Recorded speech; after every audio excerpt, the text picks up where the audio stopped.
꼬마들의 미술 간식 꼬마 빵. 안녕하세요. 오늘은 트리가트라고 해서 우리의 눈을 착각하게 하는 그런 그림을 그려볼 건데요. 먼저 가로 29, 세로 24로 네모를 그려주세요.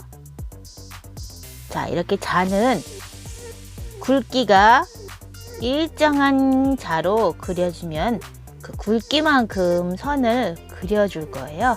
따로 센치를 재거나 하지 않아서 편할 것 같아요.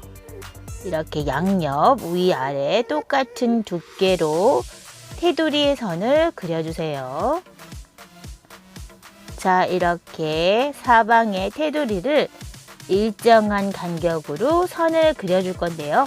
이 자의 크기만큼, 굵기만큼 이렇게 그려주면 편해요. 센치를 따로 재거나 하지 않아서 편하겠죠? 이렇게 가로, 세로 그려주는데요.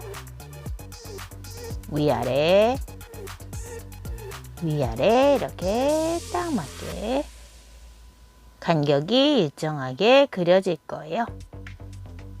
자, 이제 세로도 했으니까 가로선도 그려볼게요.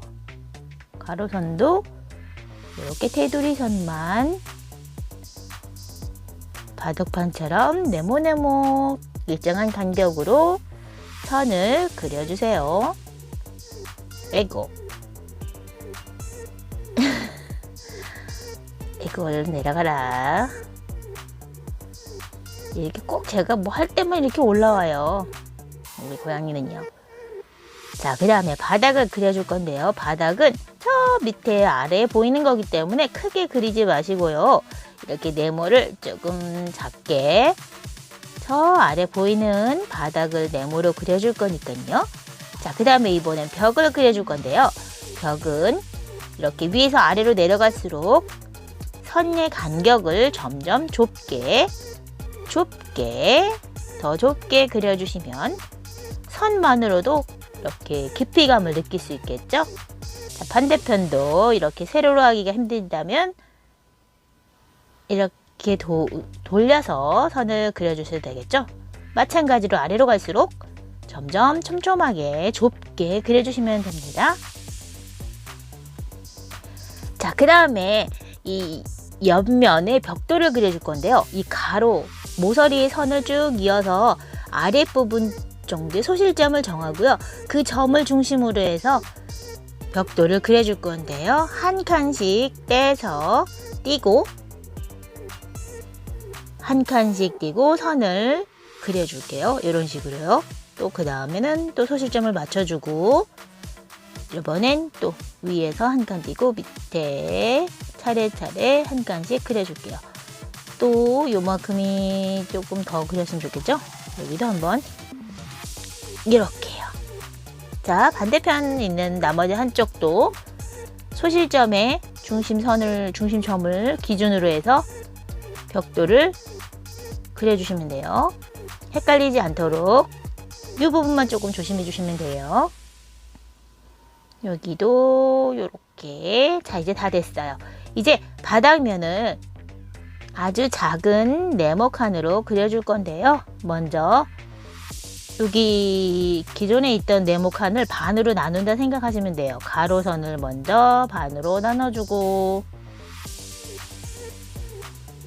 자, 그 다음에 세로선도 기존에 있던 두께를 먼저 그려주고요.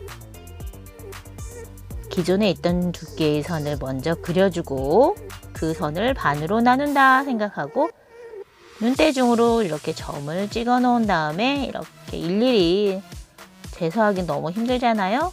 그래서 눈대중으로 한 요 정도 반을 나눠주시면 자를 대고 반듯하게 그려주시면 됩니다. 자, 이제 색칠만 남았는데요. 자, 이 바닥은 한 칸씩 건너뛰고 색칠을 해주시면 돼요. 저는 검정색으로 할게요.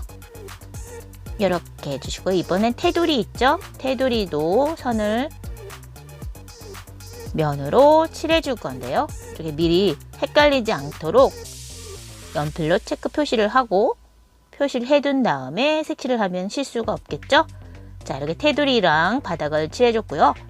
이제 사비연필로 맨 바닥에 아랫면을 색칠해 줄 건데요. 어차피 검정색은 진하게 색칠이 되어 있으니까 흰 부분을 연필로 칠해주시면 됩니다. 삽연필로 바닥을 진하게 색칠을 해주세요. 아무리 진하게 칠한다 하더라도 마카로 칠한 검정색보다는 밝아질 거예요.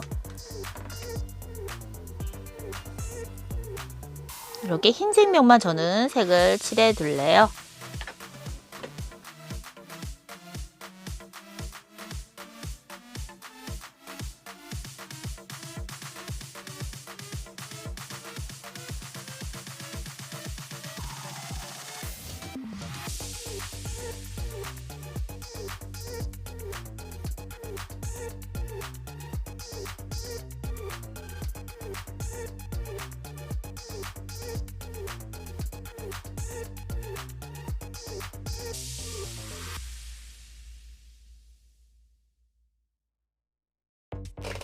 자, 이제 모서리를 색칠해 줄 건데요. 모서리는 여기 벽면이 시작하는 부분은 살짝만 어둡게 해주시고요. 이렇게 바로 꺾이는 면이잖아요. 그래서 이 부분은 살짝만 어둡게 해주시고, 아랫부분이 좀 가장 진하고 위쪽으로 갈수록 좀 더 연하게 색칠해 주시면 돼요. 한 번에 긴 선을 그리기가 힘들다면 이렇게 짧은 선을 여러 번 이어서 색칠해 주셔도 괜찮습니다. 이렇게 연필선이 조금 거칠게 표현이 됐을 경우에는 휴지로 부드럽게 조금 문질러 주셔도 좋아요. 그 다음에 여기 이 면도 꺾어지는 면이니까 살짝만 이렇게 어둡게 해줄게요. 여기도. 그 다음에 모서리 부분도 꺾어지는 부분 있잖아요. 거기도 살짝 진하게 해줄게요. 자, 그리고 아까 말씀드린 것처럼 휴지로 부드럽게 너무 세게 문지르면 다시 다 닦여지니까 살짝만 부드럽게 펴준다는 느낌으로 문질러 주시고요. 이렇게 맨 윗부분은 지우개로 깨끗하게 정리를 해주시면 돼요. 자, 이번에 돌려서 아랫부분에서는 진하게, 윗부분을 갈수록 연하게 색칠을 해주세요. 힘을 너무 세게 줄 필요는 없어요. 여기도 꺾어지는 면이 시작되는 면이니까 여기도 살짝 아랫면 좀 더 진하게 해볼까요? 모서리 부분도 조금만 진하게 해볼게요. 자, 휴지로 부드럽게 문질러 주시고요. 부드럽게 문질러 주시고요. 연필선이 삐져나온 데는 지우개로 깔끔하게 정리를 해주시면 됩니다. 조금 약하다 싶은 부분은 이렇게 색칠을 조금 더 해주시면 되겠죠? 영혼을 조금 더 주시고 지우개로 가장자리는 깔끔하게 마무리해 주세요. 그리고 작은 인형은 바닥에 놓아주시고요. 큰 인형은 이렇게 위쪽에 놔주시면 마치 깊은 바닥의 느낌이 느껴지시나요? 자, 그럼 다음 시간에 또 만나요. 안녕!